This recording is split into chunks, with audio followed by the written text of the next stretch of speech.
Hello everybody, I'm Erickson. Today we are going to learn about how to make a kaleidoscope. So first, all you need is a silver paper and a cardboard paper, a smaller cardboard paper, some beads, and plastic wrap and tape. Make sure you write your name.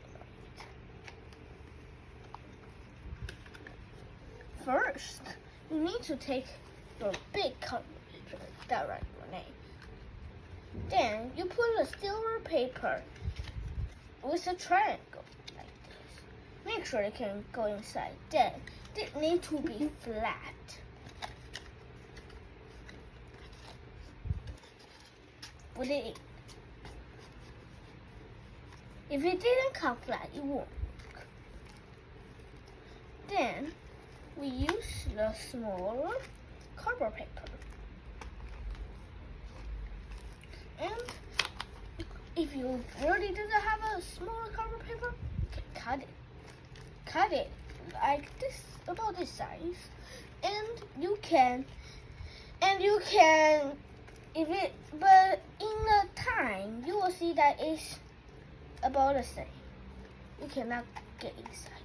So, what you need is, you have to use the tape or scissors, and you can cut it or tape it so that it is smaller.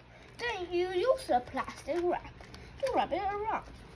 So wrap it like this and tape it around.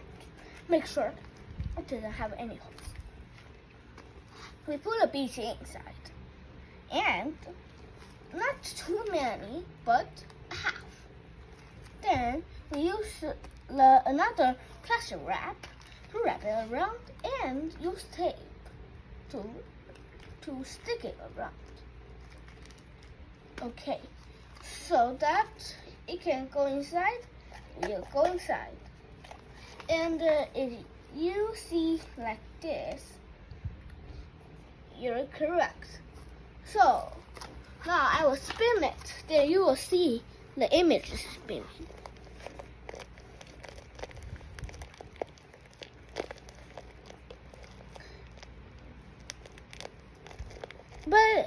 But you didn't see the yellow pom pom. Why? Because I put too much beads inside, so that the beads can move around, and I can't see it. And you can also stick stickers on where you write your names, but make sure you write your name, of course, so that you can stick your stickers on and draw anything on it. You can stick anything on it, that's fine. But still, just let the thing work. That's the main part. Okay, thank you everybody, and I'll see you next time. Bye.